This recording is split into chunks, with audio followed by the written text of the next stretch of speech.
大家好，我是罗富强。今天我们聊的话题是马克思访美扛不住美国拉拢，显著倒向美国，南海局势不妙。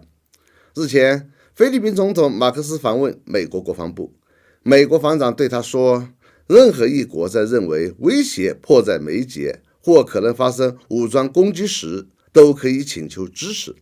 双方发表宣言称，两国将通过军事演习和联合巡逻加深防卫联盟关系。美菲真要联合巡逻的话，南海局势那就非常复杂化了，甚至可能引发军事冲突。如果美菲巡航舰队强船往南海领海时，出现军事冲突的风险就会很高了。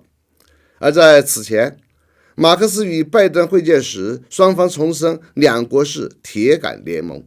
更需要我们必须警惕的是，马克思访问美国五角大楼时，双方公然发表防卫指南，美菲两国重申承诺，如果对方包括海岸警卫队在内的武装力量在南中国海遭到军事攻击，有责任相互捍卫。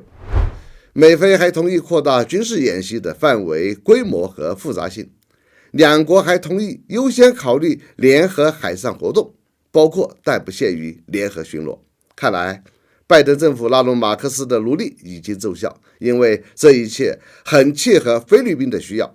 中菲之间存在严重的领海领土争端，菲律宾需要美国出面威慑中国。不过，马克思也不傻，他也知道充当美国战争代理人的后果，也知道经济发展离不开中国。因此，马克思在出访美国的途中就公开强调，不会允许任何国家的军队把菲律宾变成补给站。还是那句话，不要看他怎么说，主要看他怎么做。但我们绝不能因为忌惮美国，就对菲律宾放之任之。好，本期话题就到这里，我们下次见。